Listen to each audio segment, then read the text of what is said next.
cette dernière revue de presse de l'année, moi, allez, soyons fous, je vous emmène tous à New York. Ah. Voilà, verbalement, hein, j'ai pas le budget. New York, ville de la démesure, du music-hall et du ratus norvegicus. Qu'est-ce que c'est? C'est le rat. Ah. Voilà, le rat. Attention, quand je dis rat, je parle de l'animal, hein, le rongeur à longue queue. Pas de votre ex, tellement radin qu'il avalait la fève de la galette des rois pour pas avoir à payer la suivante. Et vous offrez des flacons de shampoing d'hôtel à Noël. Flacons vides, hein, bien évidemment. Alors pourquoi je parle de rats? Eh ben parce que la ville de New York est tellement infestée de rats que le maire lui-même a fait un appel d'offres il y a quelques jours pour trouver, je cite, un chef de service sanguinaire pour la section de la mairie qui s'occupe d'éradiquer les rats. Salaire annuel proposé 170 000 $. C'est pas mal. Soit l'équivalent de une revue de presse pour Jérôme de Vertières. Alors moi, je me suis dit, pourquoi pas, tiens, qu'est-ce qui m'empêche d'aller à New York et d'accepter la mission et de vivre mes rêves. Enfin bon, ensuite, je me suis souvenu que j'étais mariée, que j'avais un enfant et deux crédits. Comme disait ma tante à mon oncle le premier mercredi du mois, les rêves, c'est comme les hommes, parfois, il faut savoir s'asseoir dessus. Mais bon... Mais bon, quand même, c'est dommage parce que moi, j'avais dégoté une bonne méthode sur l'Internet pour tuer les rats. Oui, parce que figurez-vous qu'en Bretagne, à la fin du XVIIIe siècle, les conserveries de sardines étaient infestées de rats. On ne pouvait pas mettre des chats qui se seraient bien sûr enfilés toutes les sardines au lieu de faire leur travail, bien évidemment. Ce serait comme demander au youtubeur Norman de surveiller un dortoir de lycéenne. Ça ne marche pas. Alors, quelqu'un à l'époque avait inventé un métier pour remédier à cela. C'était la couseuse de cul de rat. Couseuse de cul de rat. Ouais, il fallait choper un rat, lui coudre l'anus avec un crin de cheval, le relâcher. Après, l'animal devenait fou parce qu'il continuait à manger, mais il ne pouvait pas expulser. Et du coup, de rage, il tuait les autres rats. Ah, mais c'est affreux. Ouais, c'est génial. Une torture géniale. On est tous là, ce qui est énorme, c'est qu'on a tous eu un mouvement comme ça. Couseuse de cul de rat. Tu deviens fou. Hein. Heureusement que c'est pas comme ça chez les hommes. Vu la tête de constipé de mon banquier, il y aura plus grand monde à la Société Générale. On l'embrasse, il nous regarde. Je suis pas à la Société Générale, mais j'avais pas envie de dire dans quelle banque je suis. Alors moi, couseuse de cul de rat, je trouve ça à la fois choquant et hyper cool, comme les lancers de nains. Ah oui. Ensuite, je me suis dit, tiens, si je regardais sur l'internet de l'ordinateur, quels autres métiers existaient et n'existaient plus, parce que j'avais rien d'autre à faire. Et alors, j'ai trouvé réveilleur.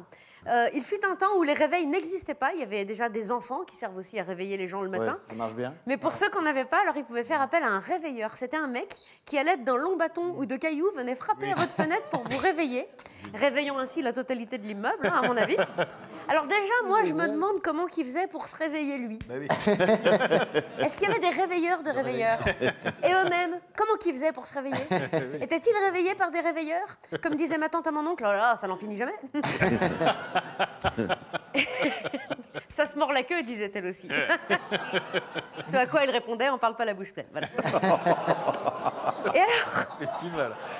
Il y en avait 3, ouais.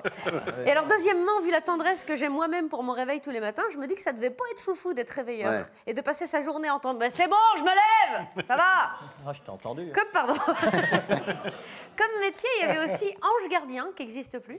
Ça, c'est un mec que les fêtards payaient pour qu'il les raccompagne à leur domicile quand ils étaient bourrés. Ça s'appelle Capitaine de soirée. Voilà, ça, c'est un capitaine de soirée de l'époque. C'était un métier, ça s'appelait ange gardien. Moi, j'aurais pas aimé parce que je sais pas si vous avez déjà rapatrié un copain bourré à son domicile. C'est pénible. Bah oui, moi j'ai déjà. Mais personnellement, c'est pas rigolo. Hein, c'est pas rigolo. En un quart d'heure, tu passes par elle me foutre en l'air, ma meuf, elle m'a quitté. Oh, un plot de chantier, je vais m'en faire un chapeau. Ça vous dérange si je vomis? Ça n'est pas foufou. Hein. Moi, je trouve qu'aujourd'hui, on devrait réinventer des nouveaux métiers comme ça. Ne serait-ce que pour combattre le chômage. Il y aurait par exemple tagueuleur.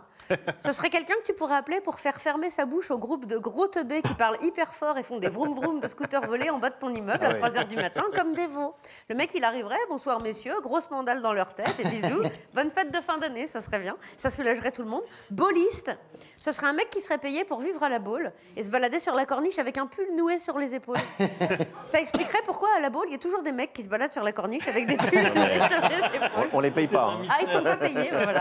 C'est des bénévoles. C'est des bénévoles. Ils sont payés par Il y aurait bombiste. J'ai inventé bombiste. Ce serait une personne qui viendrait dans les gares quand un bagage est déclaré abandonné. Ah, c'est pas mal. On l'appellerait lui, au lieu de faire venir tout le service des minage de la gendarmerie, fermer les quais, retarder les trains et se faire suer le monde. Le gars, le bombiste, il arriverait, il ouvrirait le sac lui-même en 1 minute pour sortir lui-même le paquet de Prince de Lu et dire ça va les gars, c'est bon, c'est des Princes de Lu, ça explose pas les Princes de Lu. Voilà, ce serait plus rapide et moins cher pour la municipalité. Pour les valises. Il y aurait aussi épaississeur de cuisses.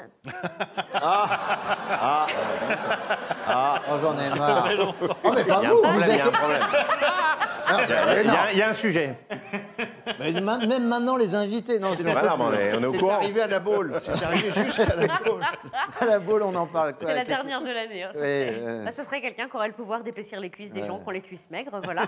Et pour finir, bonne fêtiste. Quoi Elles sont normales C'est vrai que c'est pas... Elles sont Quoi normales.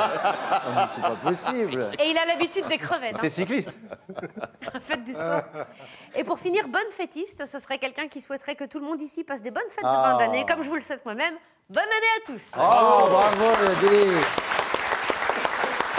Alors, Elodie Pou sera sur la scène de l'Olympia le 9 janvier, ça Oui. approche.